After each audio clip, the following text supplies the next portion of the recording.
Hozir bitta zo'r mavzu bu повторные продажи. Bu qayta sotuvlar yoki takror sotuvlar. Xullas, bu nima degani? Bu deganiki, siz уже sizda sotib olgan mijozga takrorlab yana shu tovarni sotasiz. Bu balkim hamma sohaga to'g'ri kelmaydi, no ko'plariga baribir ham to'g'ri keladi.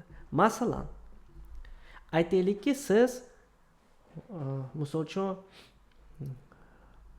psixologlarni xizmatini sotyapsizdir. Psixologda odam qatnagandan keyin bir martalab qatnamaydi, то есть yana qatnash kerak, yana qatnash kerak, yana qatnash kerak. Siz shunday qilishingiz kerak, чтобы odam haqiqat qatnashsin, чтобы natijaga erishish uchun bitta konsultatsiya yetarli emas. Ikkinchidan, именно siz sotadigan xizmatda odam sotib olsin. Yoki siz aytaylikki kiyim sotyapsiz. Yoki misol uchun biror telefon sotyapsizdir. Masalan, odam bir martalab sizda telefon oldimi? Kelajakda o'zigami yangilamoqchi bo'lsa yoki buzilib qolgan bo'lsami, sindirib yuborgan bo'lsami, yoki uydagilargami kimgadir olaman desa, aynan sizda olsin odam. Konkurentlarga emas, именно sizni oldingizga kelib olsin. Yoki agar siz biror umuman любой boshqa xizmat, boshqa tovarlar sotadigan bo'lsangiz, yoki produktlar ham misol uchun, yoki meva-chevalarmi, shundoq qilishingiz kerak, чтобы odamlar sizda olsin. Chunki bir martalab olgan klient sizni постоянный klientingiz bo'lishi mumkin. Shu klientga постоянно sotish kerak. Birinchidan, nima sababdan? Birinchidan, agar klient isida chiqarib qo'ygan bo'lsami, yoki постоянно keyinga nima qilgan bo'lsami, shunday qilingki, чтобы islating o'zingiz haqingizda, чтобы mijoz islab kelib sizda sotib olsin. Yoki shunday qilingki, чтобы qaytib sizda olsin. Boshqa konkurentga o'tib ketmasin. Endi qanday qilsa bo'ladi shu narsalarni?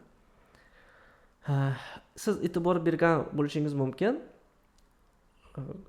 Mana katta magazinlar, qanaqadir nimalar, ular diskontniy karta qiladi. Специальный karta yoki karta покупателяmi, mijoz kartami. Odam mana shu karta bo'yicha, misol uchun bir martalab sizdan nimadir sotib oldimi? Keyin kelajakda, то есть bu kartada уже unda cashback bor. Cashbackmi, bonuslarmi, nimalardir bor. Kelajakda yana bir narsa olaman desa, klientning motivatsiyasi bu aynan sizda olish. Chunki sizda olsa, klientga выгоднeyroq bo'ladi. Sizga ham выгоднeyroq. Agar siz sal arzonroq bergan taqdirda ham, baribir ham sizga bu foydali bo'lishi mumkin. Chunki bir martalab o'sha olgan klient sizga ancha kelajakda pul olib kelishi mumkin. Siz umuman sotuv qilganingizda, sotuvchi bo'lib ishlaganingizda siz klientlarga qaramang, что hozir men bir martalab sotdim, все, дальше nima qilsa qilaversin. Siz shunday qilingki, чтобы klientni biling, aha, men bir yilda qancha pul ishlashim mumkin ushbu mijozning ustida. Yoki yarim yilda qancha pul, 2 yilga qancha pul ishlayman mana shu mijozda. Siz mana shuni o'ylab mijoz bilan ishlang. Misol uchun Amerikada ba'zi bizneslarda уже borgan sari bu narsa ko'payapti. Даже birinchi sotuvda ular pul ishlamaydi. Birinchi sotuvda ular даже nolga chiqishi mumkin. Nimaga? Chunki ular biladi, что kelajakda keyin ikkinchi martalab odam olsa, uchinchi martalab, to'rtinchi martalab ana shunda ancha pul ishlaydi keyin. Eski klientlarga sotish osonroq. Chunki siz уже ularga klientlarga kim qaytib yana olaversa, siz ularga уже boshidan hammasini takrorlab o'tirmaysiz. Bu уже klientlar горячий. Ular keladi, oladi, ketadi. Keladi, oladi, ketadi. Siz uchun bu yengil sotuv bo'ladi. Xullas, qanday qilib siz shuni qilishingiz mumkin? Takror prodaja birinchi bu kartalar yoki даже karta yo'q bo'lsa ham Просто bir karta, bir nima, просто даже agar siz ishlayotgan joyingiz unchalik ham qanaqadir katta bo'lmasa, odamlar даже просто klientlarni eslab qolishi ham mumkin. Aytishi mumkinki, что bu safar kelsangiz sizga tam skidka mana shunaqa bo'ladi.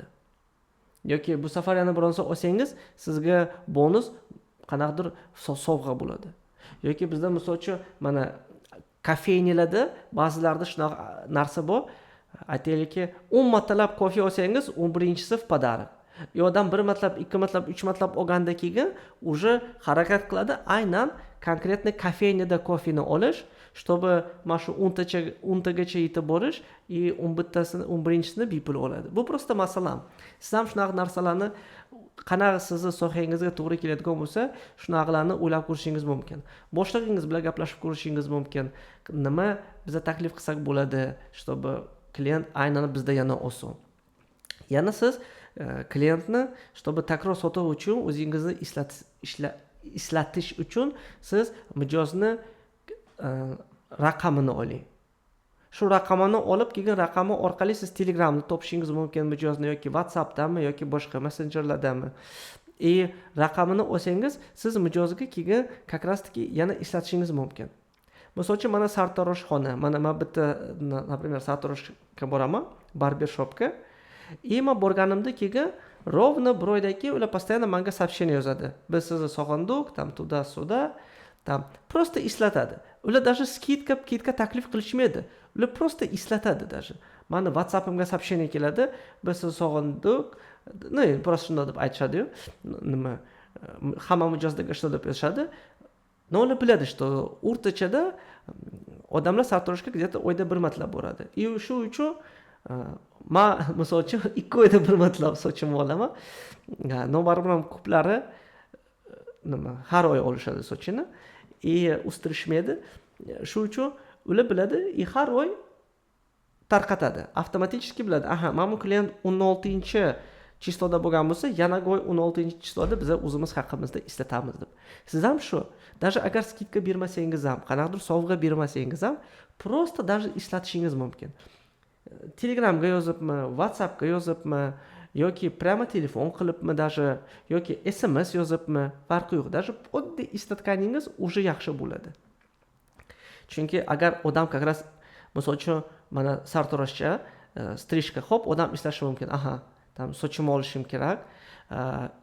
Im aynan sizni eslaydi.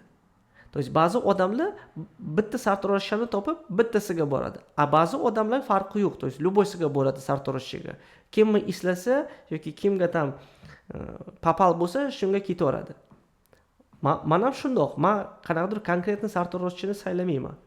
То есть qaysi biri yaqinroq bo'lsa, ближайший payt yozilish mumkin bo'lsa, shunga yozilaman misol uchun. Sizda boshqa xizmatingiz bo'lsa, masalan, yuridическийmi xizmat sotyapsizmi yoki qanaqadir tovarlar sotyapsizmi, farqi yo'q. Ba'zi tovarlar bu odamlar 1 martalab oladi, shu bilan olmaydi вообще.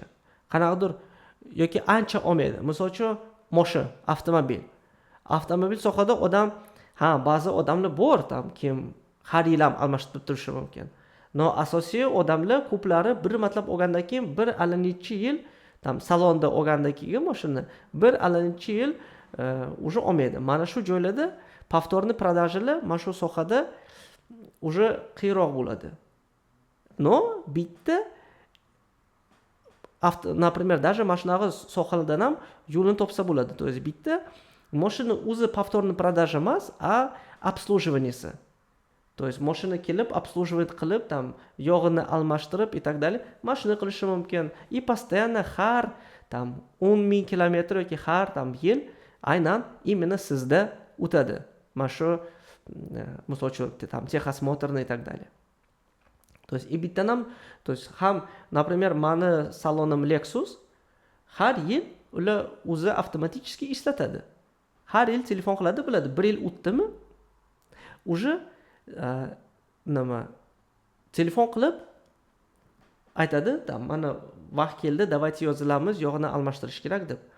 Men adashmasam, ularda даже nimasi ham bormi deyman? Mani qancha kilometr yurganimni. Даже shunga qarab ham agar уже ko'p yurgan bo'lsa, adashmasam, mana shu informatsiya ham ularda bo'lsa kerak. Точно bilmayman, men просто kam yuraman, kam kilometr. Menda asosiy shu yilda bir martalab. Xullas, mana siz oddiy просто ishlatishingiz mumkin. Yoki ishlatishdan tashqari qanaqadir aksiya bilan qilishingiz mumkin. Просто даже WhatsAppgami, Telegramgami тоже yozishingiz mumkin ishlatib, no qanaqadir skidka bilan. Что mana ikkinchi martalab hozir kelsangiz, biz sizga misol uchun aytaylikki 3% skidka beramiz. Mana shunaqa narsaga. Yoki misol uchun odam birinchi martalab sizdan bironsa olgan bo'lsa, cashback bo'ldi. Siz unga vaqt o'tgandan keyin yozishingiz mumkin. Cashbackingiz yo'q bo'lib qoladi 3 kundan keyin. 3 kun ichida mana shu cashbackni ishlatishingiz mumkin deb. Shuni qilib klientlarga motivatsiya berasiz, tezroq nima qilishga. Cashbackni ishlatishga. Cashbackni ishlatish deganiki, bu deganiki takror sizda qanaqadir tovarmi yoki xizmatingizni oladi. Xullas, takror prodaja, takror sotuv. Mana shuni siz o'ylab ko'ring. Sizni sohangizda, siz ishlayotgan joyingizda umuman mumkinmi, mumkin emasmi? Shunaqa narsa bormi, yo'qmi? Takror sotuv. Yo'q bo'lsa, o'ylang, qanaqa boshqa tovar yoki xizmat mana shu sohangizda shundoq qilish mumkin, чтобы takror sotuv bo'lsin. Aytganimdek, Amerikada уже shunaqa bizneslar ko'p, kim asosiy prodajada emas, birinchida. Aynan mana shu takror sotuvda faqat ishlaydi. Agar siz yana shunaqa narsa bor, что agar siz odamni nomerini olmoqchi bo'lmasangiz, skidka qilmoqchi bo'lmasangiz, yana qanaqadir qilmoqchi bo'lmasangiz, yana bitta yo'li bor. Bu odamlar отношения ushlab turish. Отношения, munosabat, то есть shundoq klient bilan gaplashish, shundoq uni поддержка qilish, shundoq unga yordam berish, чтобы odam mijoz shunchaki minnatdor bo'lsin, чтобы bu safar agar olaman desa, aynan sizda olsin. Siz misol uchun agar nomerni olsangiz, odamlarni tug'an kunini eslab qolsangiz, tug'an kun paytlarida hamma mijozlaringizga kimda qachon tug'an kuni bo'lsa, telefon qilib tabriklash tug'ilgan kun bilan yoki qanaqadir bayram bilan, misol uchun 23-fevral bo'lsa, hamma mijozlarga telefon qilib tabriklash. Yoki 8-marta bo'lsa, ayol kishi mijozlarga telefon qilib tabriklash. Yangi yil bilan, yangi yilda o'sha farqi yo'q. Ayol kishimi, erkak kishimi hammalarni tabriklashingiz mumkin. Просто ko'rishingiz mumkin День независимостimi. Короче, любой bayramni olib, bu sizga birinchidan ham siz klient sizni bilasizmi, как будто бы klient bilan yaqinlashish, o'rtoqlash. Mana shu maqsadda siz просто telefon qilib, tabriklab, nima qilib, klient bilan уже отношенияni yaqinlashtirasiz. Klient o'zi xohlaydi keyin yana bironsa olaman desa, kelib sizda olishga. Shunday qilayotgan paytingizda xo'sh klient baribir ham sizni eslab keyin sizda biron narsa sotib olishi mumkin. Yana bitta yo'li bor. Siz klientlar bilan ular bilan sotsiyetlarda yoki messenjerlarda aloqada bo'lish. Misol uchun Druzyaga qo'shilish, qanaqadir sotsiyetlarda yoki Telegram, WhatsAppda biron narsa yozish, даже mana shu tabriklarni ham yozsangiz, nimaga bu kerak? Chunki siz mana klient qo'shilganda keyin siz ba'zi paytlarda storieslar chiqarib turasiz. Misol uchun o'zingizmi, Telegramingizdami, WhatsAppingizdami, stories chiqarib tursangiz, shundoq qilib ham siz постоянно o'zingiz haqingizda hamma mijozlaringizga o'zingizni eslatasiz. Mijozlar постоянно sizni eslab turadi, sizni storieslaringizni ko'rib tursa. Shart emas storiesga faqat aynan o'zingizni olib turishga. Yo'q, даже qanaqadir просто kulgili narsalar chiqarasizmi, foydali narsalar, qiziqarli narsalar chiqarasizmi, siz mana ishlaydigan sohadagi narsalarni chiqarasizmi? Agar masalan siz kiyim sotadigan bo'lsangiz, qanaqadir yangi tovarlar kelayotgan bo'lsa, shu tovarlarni storiesingizga chiqarib turishingiz mumkin. Aytib turib, kerak bo'lsa menga aloqaga chiqinglar deb. Yoki siz realtor bo'lsangiz, постоянно shu nima ko'rsatib turib, qanaqa sizda yangi obyekt, qanaqa klientlar, xursand bo'lgan klientlarni постоянно chiqarib turib, и klientlar постоянно sizni ko'raverib, уже o'rganib qoladi sizga. И biron kun tam realtor kerak bo'lib qolsa, hop, birinchi bo'lib sizni ishlashi mumkin. И shunga qarab, любой boshqa soha ham. Так что, aziz do'stlar, bostiramiz.